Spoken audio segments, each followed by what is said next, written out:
Usai ditetapkan tersangka kasus dugaan pemerasan pengurusan izin tinggal sementara warga negara asing di Kementerian Imigrasi dan Pemasyarakatan, penyidik KPK menggeledah rumah mantan Wakil Menteri Imigrasi Silmi Karim di Kebayoran Baru, Jakarta Selatan.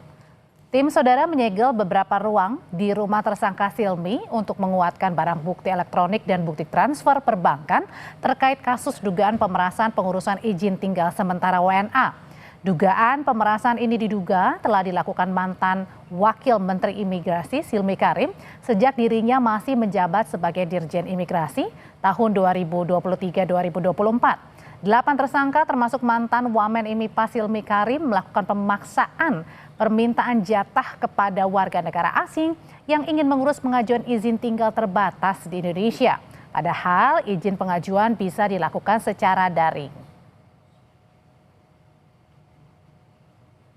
Telah melakukan penyegelan beberapa ruang di rumah saudara SK yang saat ini sudah ditetapkan sebagai tersangka, di mana ruang-ruang tersebut diduga ada bukti yang bisa mendukung dalam proses penanganan perkara ini. Sehingga dalam kegiatan penggeledahan ini tentunya bertujuan untuk melengkapi bukti-bukti yang dibutuhkan oleh penyidik. Jadi beberapa bukti diamankan penyidik seperti 7 mobil, 15 motor, dan 500 gram emas. Setiap minggunya tersangka Silmi menerima jatah 100 juta rupiah dari kasus pemerasan izin tinggal sementara WNA menggunakan rekening orang lain.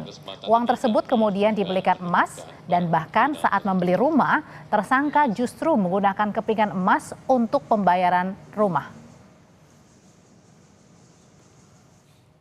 Setiap pekan di hari Jumat, ya, salah satunya kepada saudara SK ini diperkirakan menerima jatah sekitar 100 juta rupiah per minggu. Gitu. Dan uang tersebut kemudian dibelikan sejumlah emas.